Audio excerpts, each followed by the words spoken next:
Forms of market का first video आप लोगों ने देख लिया होगा। स्पेसिफिकली सीएमए फाउंडेशन के हिसाब से, सीएमए के स्टडी मटेरियल के हिसाब से बनाया हुआ वीडियो था। एंड आज इस वीडियो का कंक्लूजन, सेकेंड वीडियो है ये, उस चैप्टर को कंक्लूड करने के लिए वीडियो को एंड तक जरूर से देखना। कंप्लीटली एमसीक्यूज को फोकस करते हुए बनाया हुआ वीडियो है, covering all the concepts. So here we go with the chapter.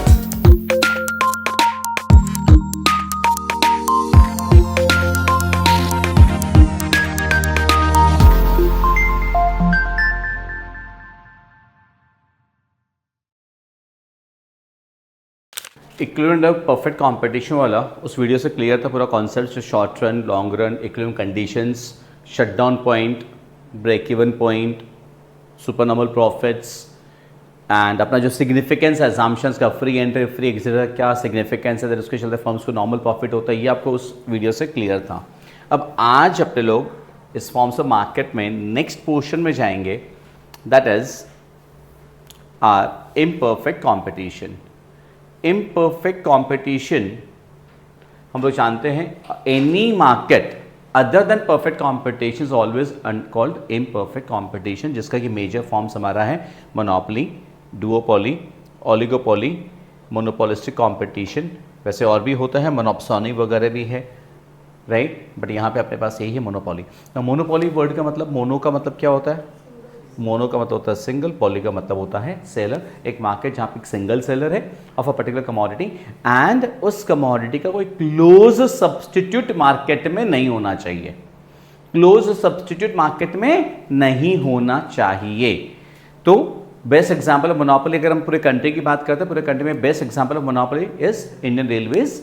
कि अगर आपको छुक छुक गाड़ी में बैठना है तो आपको रेलवे, इंडियन रेलवेज की ही आपको सर्विसेज लेनी पड़ेगी। आप भले कितने भी एंटी मोदी हैं, एंटी बीजेपी, एंटी एनडी हैं, फर्क नहीं पड़ता, आपको मोदी जी की गाड़ी में फिलहाल तो बैठना पड़ेगा, कोई ऑप्शन नहीं आपके पास में। डेली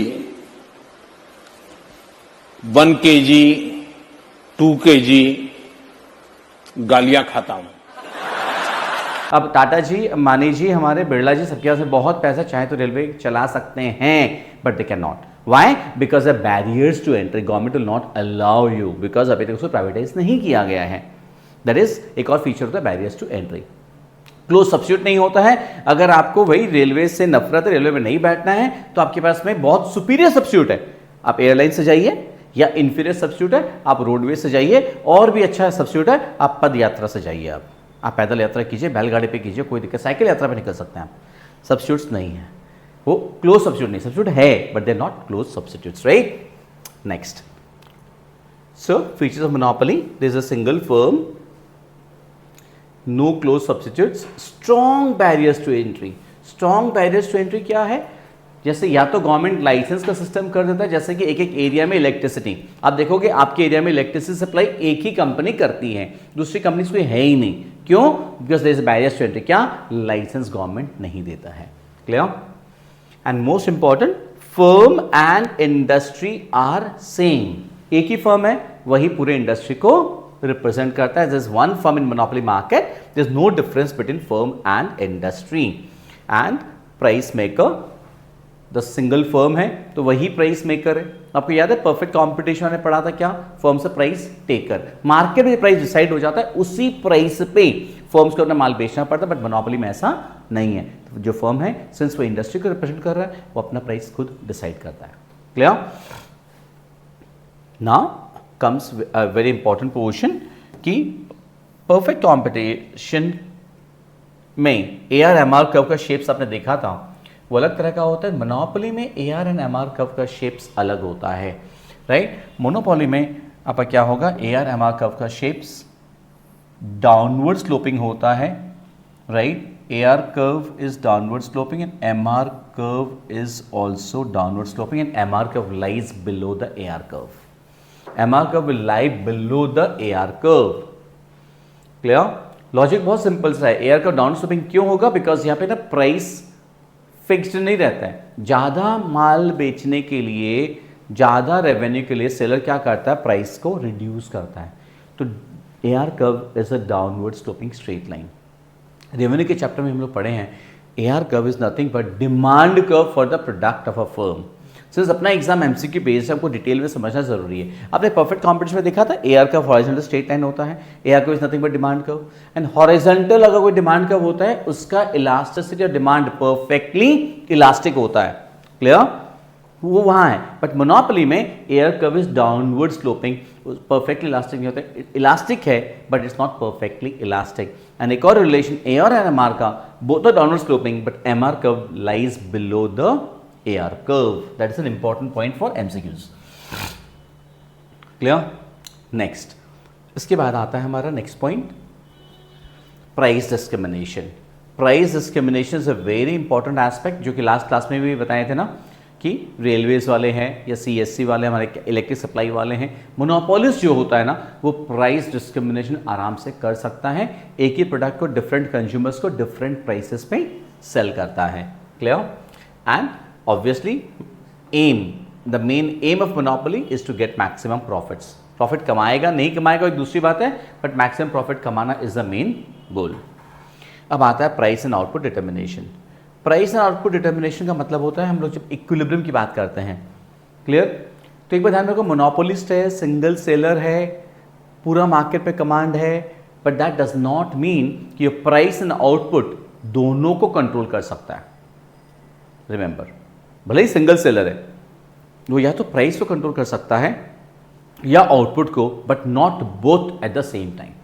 कैसे? अगर आपने डिसाइड कर लिया कि इस प्राइस पे माल बेचना है, तो क्वांटिटी कितना सेल होगा ये मार्केट पे छोड़ना पड़ेगा, कंज्यूमर जितना खरीदेंगे खरीदेंगे।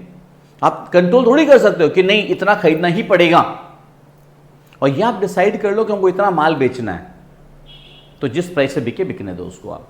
But that means what, you can control either the price और the output, but not both at the same time. Again MCQ के लिए इंपॉर्टेंट है, पूरा कॉन्सेप्ट का एमसीक्यू की तरफ से दे रहा हूं। इन अ मोनोपोली मार्केट, इस लाइन को देखोगे अपने मैथ में, as is a single producer he can control either the price, he can control either the price of the commodity और supply of the commodity, but he can't control both at the same time. दोनों control नहीं कर सकता है वो। Clear? इसका price and output determination का concept again वही है जो परफेक्ट कॉम्पिटिशन में था, इक्विलिब्रियम कंडीशन। आपको याद है हमने दो कंडीशन पढ़ा था, first order and second order condition last video में। क्या था? One is MR is equals to MC and the other one is MC curve must cut the MR curve from below at a rising point. हाँ या ना? Clear? सो वही चीज आपको यहाँ पे वाया डायग्राम एक्सप्लेन किया गया है। You'll just see it. आपका AR MR curve downward sloping है, हाँ या ना? आपका AC curve and MC curve, AC and MC दोनों यहाँ पे ये जो टच हो गया है, अपने ये ऐसे नहीं करते हैं, ये हल्का सा मिस्टेक है, हल्का सा MC कर्व AC कर्व अलग अलग ही रहेगा थोड़ा सा, ठीक है? ये MC कर्व रहेगा, ठीक है, जैसा हमने परफेक्ट कॉम्पिटिशन में दिखाया था। MC कर्व इस MR कर्व को पॉइंट E पे कट कर रहा है, हाँ या ना? इस पॉइंट E से अब ये लाइन ड्रॉ होती है। क्लियर? सिंस हमारा एमसीक्यू एग्जाम को हमको डायग्राम्स ड्रॉ नहीं करना है, बट बता रहे हैं, एक पॉइंट ये है, तो इससे हमको ये पता चल जाता है मोनोपोलिस्ट को कि इस प्राइस पे, ओपी प्राइस पे उसको OM क्वांटिटी सेल करना चाहिए। क्लियर? एंड इस OM आउटपुट को बनाने का उसका एवरेज कॉस्ट इतना लग रहा है, एवरेज रेवेन्यू इतना है। अपने बात किए थे एवरेज कॉस्ट में हमारा नॉर्मल प्रॉफिट इंक्लूडेड रहता है, तो हमारा ये जो एरिया है ये हमारा per unit super normal profit है, तो ये this is the entire area of super normal profit. Clear? So this is abnormal profit, super normal profit का पूरा एरिया इज PQR। आर शायद आपको दिख नहीं रहा होगा, प्रिंटेड एरिया में यहाँ पे R है, this is point R, PQRS is the super normal profit का एरिया। क्लियर?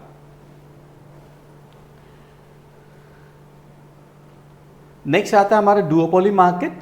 डुओ का मतलब क्या था? पॉली, डुओ का मतलब टू, पॉली का सेल है, कैसा मार्केट जिसमें दो सेलर्स हैं, सिर्फ दो सेलर्स है।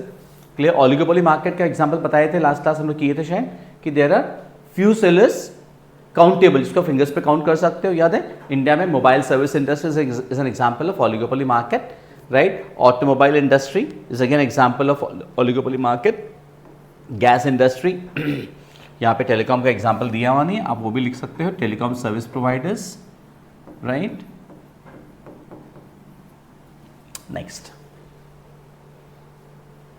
ओलिगोपोली मार्केट में there are less number of firms and interdependence. Oligopoly market में फर्म्स एक दूसरे के ऊपर में बहुत ज़्यादा इंटरडिपेंडेंट रहते हैं, क्या को लेकर के, स्पेशली प्राइसिंग डिसीजंस। एक दूसरे के प्राइसिंग डिसीजन का एक दूसरे के बिजनेस पे बहुत ज़्यादा फर्क पड़ता है, तो बहुत क्लोजली एक दूसरे को वॉच करते रहते हैं। Clear? Selling cost, selling cost is very important. यहाँ पे heavy advertisement expenses, selling expenses किया जाता है। Each firms make a huge expenditure on advertisement. Clear? So oligopoly market में सेलिंग कॉस्ट बहुत ह्यूज रहता है। मोस्ट इंपॉर्टेंट, एक बहुत इंपॉर्टेंट पॉइंट होता है अनसर्टेनिटी। ओलिगोपोली फर्म एक मार्केट, एक ऐसा मार्केट है ना जहां पे फर्म्स का अपना एक डिटर्मिनेट मतलब कंफर्म डिमांड कर्व नहीं होता, अनसर्टेन होता है कि इस प्राइस पे मेरा कितना माल बिकेगा, फर्म बोल नहीं सकता है, right? Because competition is extremely high. It will difficult to guess what kind of demand curve will be there for a firm. Underline कर लोगे, every time when a producer changes a decision, other producers will also change the decision. क्यों? Interdependence से बताए थे भाई, आपने EV car launch की है तो दूसरा वाला भी लॉन्च करेगा। आपने अपनी गाड़ी में कुछ नए फीचर्स ऐड किए ना, दूसरा वाला भी करेगा। तो आप ये नहीं बोल सकते मैंने ये मॉडल बनाया है तो मेरा इस मॉडल का डिमांड इतना होगा, क्योंकि दूसरा कॉम्पिटिटर भी आपको बहुत क्लोजली फॉलो कर रहा है, वो भी तो ले आएगा। अब आपका माल कितना बिकेगा आप नहीं बोल सकते हैं, आपका डिमांड कब कैसा होगा आप नहीं डिक्लेयर कर सकते, नहीं बोल सकते। Clear? Next, therefore it is not possible to expect price output conditions to be the same in this market. Clear? एक बहुत बहुत बहुत इंपॉर्टेंट पॉइंट होता है रिजिड प्राइस। रिजिड प्राइस के चलते ही इस मार्केट में ना इसका जो डिमांड कर्व होता है ना वो किंग्ड डिमांड कर्व होता है। किंग्ड,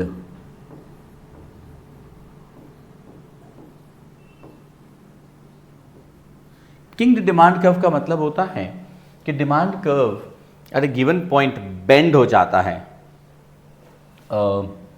आपको मैं ड्रॉ कर दिखाऊं, अगर आपको मैं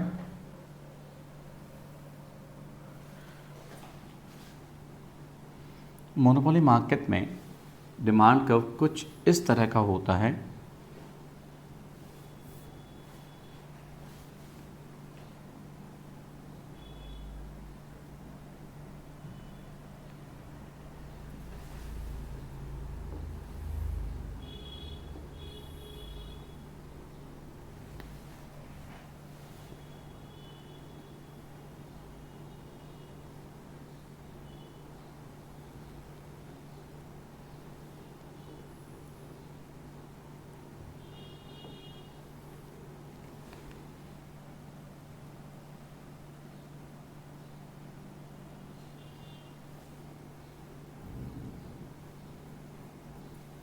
ये जो एग्जिस्टिंग जो प्राइस लेवल है ना, सॉरी ये लाइन मेरी गलत जगह से बन गई थी। एग्जिस्टिंग जो प्राइस लेवल होता है, suppose existing price level OP है, इस प्राइस पे डिमांड का बेंड हो जाता है, उसका ऊपर में इलास्टिसिटी इज ग्रेटर देन 1, नीचे हाफ में elasticity is less than 1। Rigid price का मतलब क्या मालूम है कि प्राइस एक जगह आके स्टिकी हो जाएगा, उसको स्टिकी प्राइसेस भी बोलते हैं। उसको we call it sticky prices.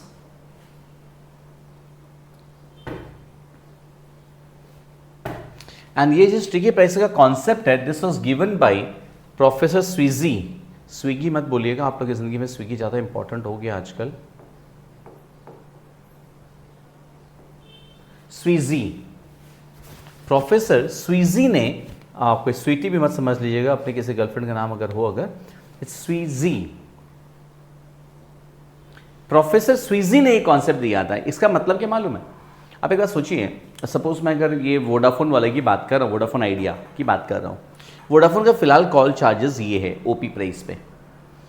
स्वीजी क्या बोलते हैं ना कि प्राइसेस रिजिड हो जाता है, स्टिकी हो जाता है, मतलब प्राइसेस ना चेंज नहीं होगा बहुत जल्दी से। क्यों नहीं होगा?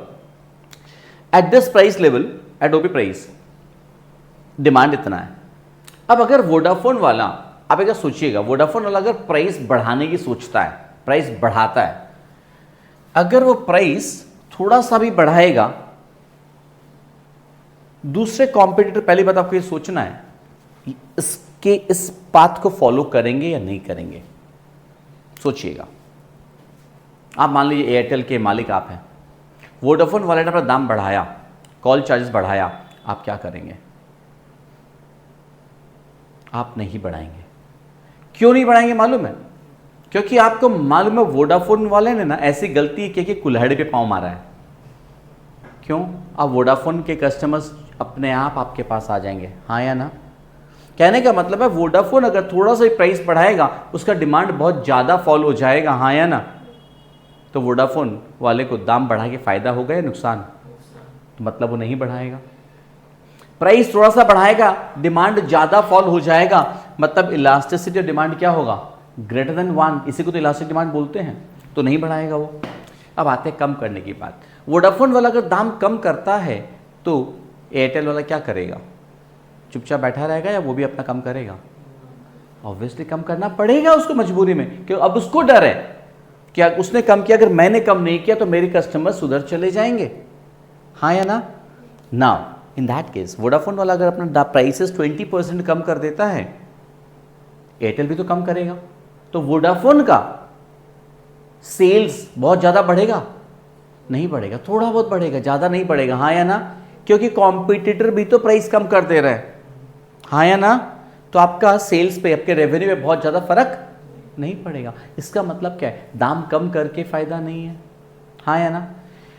प्राइस जितना फॉल होगा, डिमांड उतना ज़्यादा इंक्रीज नहीं होगा, इसीलिए तो उसको इनइलास्टिक डिमांड बोलते हैं, हाँ या ना? मतलब इसलिए ये जो किंक जो बेंड हो रहा है यहाँ पे, बेंड का मतलब समझ में आया? बेंड ऊपर में ग्रेटर देन 1 इलास्टिसिटी है, नीचे में लेस देन 1 है।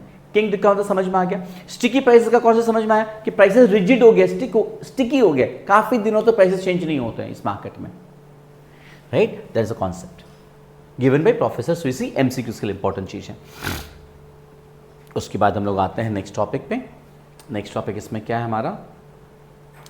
Price and output determination oligopoly market. ये पोर्शन आप अपने एग्जाम्स के इसको आराम से स्किप कर सकते हो। कॉनर्ड्स डुओपोली मॉडल है, Stackelberg duopoly model, Burton Duo, this portion can be skipped, ठीक है? इसमें खाली आपको एक ये वाला पोर्शन करना है, कोल्यूसिव ओलिगोपोली। कोल्यूसिव ओलिगोपोली किसे कहते हैं? जब सारे फर्म्स ओलिगोपोली में 4, 5, 6 जो भी फर्म्स है ना, जब सब एक साथ मिल जाते हैं, साठ गांठ कर लेते हैं कि प्राइसेस एक साथ डिसाइड करेंगे किस दाम पे माल बेचना है। 4 या 5 फर्म है, आपस में बैठ के बोले भाई काहे कुत्ते कैसे लड़ते हैं अपने, बोले बैठते टेबल पे बैठ के डिसाइड करते हैं कि अपने जो आपस में लड़ रहे हैं तो उसका फायदा कौन उठा रहा है? कंज्यूमर। तो अपने पांचों मिलके, 4 या 5 ही तो हैं, 4-5 मिलके एक हो जाते हैं, कंज्यूमर का हम लोग चूसेंगे। कैसे? कि तुम भी इस दाम के नीचे नहीं बेचोगे, मैं भी इस दाम के नीचे नहीं बेचूंगा। कंज्यूमर जाएगा कहां? या तुम्हारे पास, या मेरे पास, या उसके पास, या इसके पास। माल अपना ही बिकना है। इसको बोलते हैं कोल्यूसिव ओलिगोपोली। ये सबसे ज़्यादा फॉलो होता है मिडिल ईस्ट में, OPEC nations, organisation of petroleum exporting countries. Middle east में जो देश है ना, ये लोग पेट्रोल का दाम एक साथ डिसाइड करते हैं कि पूरा दुनिया भर को तो नचाते हैं वही लोग हैं कि पूरा दुनिया में से सबसे ज़्यादा तेल किसके पास में? उनके पास में है, सब कोई तेल उन्हीं को लगाएंगे, राइट? ओपेक, इसका फुल फॉर्म लिख लोगे आप, organisation petroleum exporting countries, right? उसको कार्टेल बोलते हैं, they form a cartel. Collusive oligopoly को कार्टेल भी बोला जाता है। Petroleum exporting countries, OPEC, clear है? इसके बाद मोनोपोलिस्टिक कंपटीशन। मोनोपोलिस्टिक कंपटीशन भी अपने याद हमने पढ़ा था। मोनोपोलिस्टिक एग्जांपल क्या है बताइए? सोप मार्केट बात किए थे अपने लोग, मार्केट फॉर टॉयलेट सोप्स। ऐसा मार्केट जिसमें सेम प्रोडक्ट तो सेल हो रहा है बट हाईली डिफरेंशिएटेड होता है। एक सेलर का प्रोडक्ट दूसरे सेलर के प्रोडक्ट से बहुत ज़्यादा डिफरेंशिएटेड होता है। लार्ज नंबर ऑफ बायर्स है, लार्ज नंबर ऑफ सेलर्स है, वो तो है ही, लेकिन एक सेलर का प्रोडक्ट दूसरे सेलर का प्रोडक्ट का क्लोज सब्सटीट्यूट होता है। हाँ या ना? हम लोग एक बात और क्या किए थे, ऐसे मार्केट में प्रोडक्ट डिफरेंशिएशन ये लोग जो क्रिएट करके रखते हैं वो क्रिएट होता है through heavy advertisement expenditure. Clear? जैसे हम लोग क्या बात किए थे कि अगर the soap with cream, cream वाली साबुन की बात करें, दिमाग के अंदर में क्या इमेज आया अभी आपके अंदर में? डव। हाँ या ना? अगर हम लोग मेडिकेटेड साबुन की बात करते हैं, अगर कोई बोले भैया मेडिकेटेड साबुन यूज करनी है, तो क्या दिमाग के अंदर आता था कोविड के टाइम में? डेटॉल, मेडेमिक्स, द 99.99% जंप स्किल करता है, पता नहीं 0.1% क्यों छोड़ देता, आज तक नहीं पता चला, राइट? अगर अपने ग्लिसरीन साबुन की बात करते हैं, ऐसे कौन से साबुन में ग्लिसरीन है? पेयर्स। कौन से साबुन में चंदन है? संतूर। कौन से साबुन में गुलाब है? लक्स है, ब्रीज है।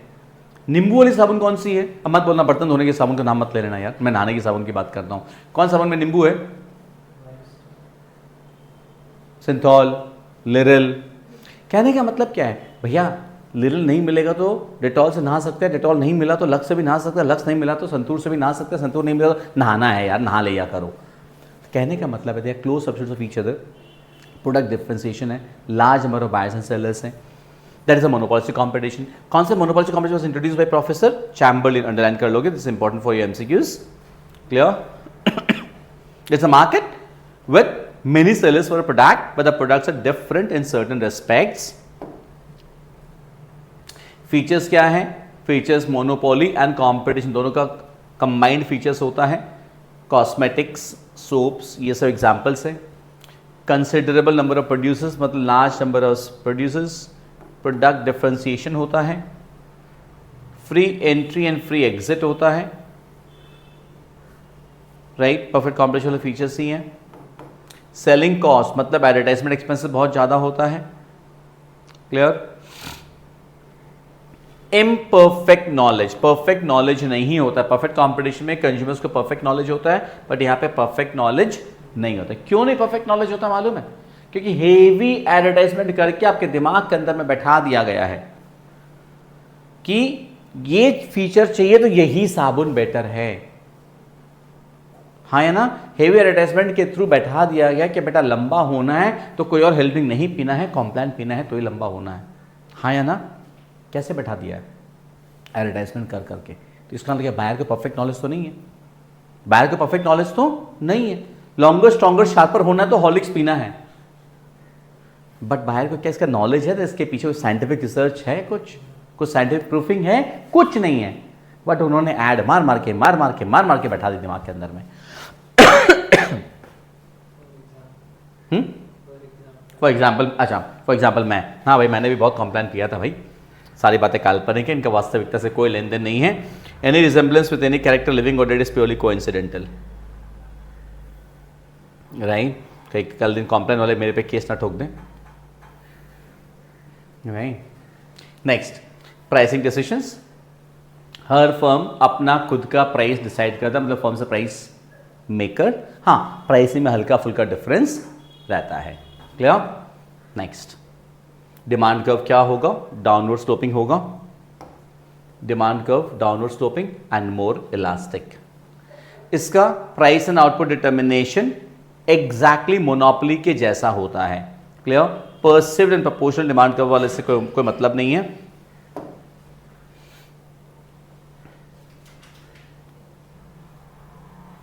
इस पोर्शन से मतलब नहीं है। इसका भी आपका वही कंडीशंस है, इक्विलिब्रियम कंडीशंस वही दोनों हैं। कौन सा? MC equals to MR, MC curve cuts MR curve from below at a rising point, right? आप डायग्राम देखोगे तो वही एग्जैक्टली मोनोपोली वाला डायग्राम ही है। क्लियर?